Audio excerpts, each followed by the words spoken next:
Hi friends, അസ്സാം വലൈക്കും. അപ്പോൾ ഇന്ന് ഞാൻ വന്നിട്ടുള്ളത് നല്ല ടേസ്റ്റി ആയിട്ടുള്ള നമ്മുടെ തട്ടുകട സ്റ്റൈൽ കുത്തിപ്പൊരി ആയിട്ടാണ്. അപ്പോൾ നമുക്ക് വളരെ സിമ്പിളായിട്ട് അത് വീട്ടിൽ ചെയ്തെടുക്കാൻ പറ്റും. അപ്പോൾ എല്ലാവരും വീഡിയോ ഒന്ന് സ്കിപ്പ് ചെയ്യാതെ തന്നെ കണ്ടു നോക്കുക. അപ്പോൾ ഇതാ ഞാൻ ആദ്യം തന്നെ ഒരു പാൻ എടുത്തിട്ടുണ്ട്. അതിലേക്ക് ഒരു 2 ടേബിൾ സ്പൂൺ വെളിച്ചെണ്ണ ഒഴിച്ച് കൊടുത്തിട്ടുണ്ട്.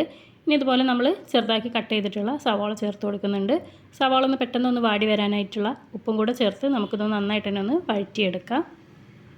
ഇപ്പോൾ സവാളൊക്കെ ഒന്ന് ഏകദേശം വാടി തുടങ്ങിയിട്ടുണ്ട്. ആ ഒരു സമയത്ത് ഇതിലേക്ക് കുറച്ച് കറിവേപ്പിലയും നമുക്കിനി എരിവിന് ആവശ്യത്തിനുള്ള പച്ചമുളകും കൂടെ ചേർത്ത് കൊടുക്കാം. ഞാനിവിടെ ഒരു 3 പച്ചമുളക് എടുത്തിട്ടുണ്ട്. അപ്പോൾ അതും കൂടെ ചേർത്ത് നന്നായിട്ട് തന്നെ ഒന്ന് മിക്സ് ചെയ്തെടുക്കാം.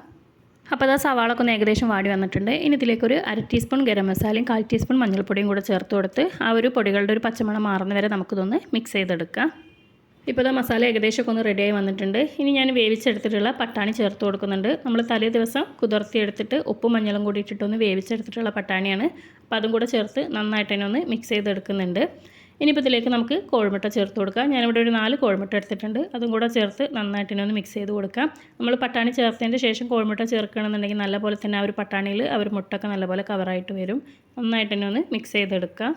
അപ്പോൾ അത് ഏകദേശം നമ്മുടെ കുത്തിപ്പൊരിയൊക്കെ ഇവിടെ റെഡി ആയിട്ടുണ്ട്. അവസാനമായിട്ട് കുറച്ച് മല്ലിയിലയും കൂടി ചേർത്ത് കൊടുക്കുക. മല്ലിയില നിർബന്ധമായിട്ടും ചേർത്ത് കൊടുക്കണം, ഒരിക്കലും സ്കിപ്പ് ചെയ്ത് കളയരുത്. അപ്പോൾ നമ്മുടെ ടേസ്റ്റി ആയിട്ടുള്ള കുത്തിപ്പൊരി ഇവിടെ റെഡി ആയിട്ടുണ്ട്. 4 മണി ചായൻ്റെ ഒക്കെ കൂടെ കഴിക്കാനാണെന്നുണ്ടെങ്കിലും നല്ല അടിപൊളി ടേസ്റ്റാണ്. അപ്പോൾ തീർച്ചയായിട്ടും എല്ലാവരും ഒന്ന് ട്രൈ ചെയ്ത് നോക്കുക. വീഡിയോ ഇഷ്ടപ്പെട്ടാൽ ലൈക്ക് ചെയ്യാനും ഷെയർ ചെയ്യാനും സബ്സ്ക്രൈബ് ചെയ്യാനും മറക്കരുത്.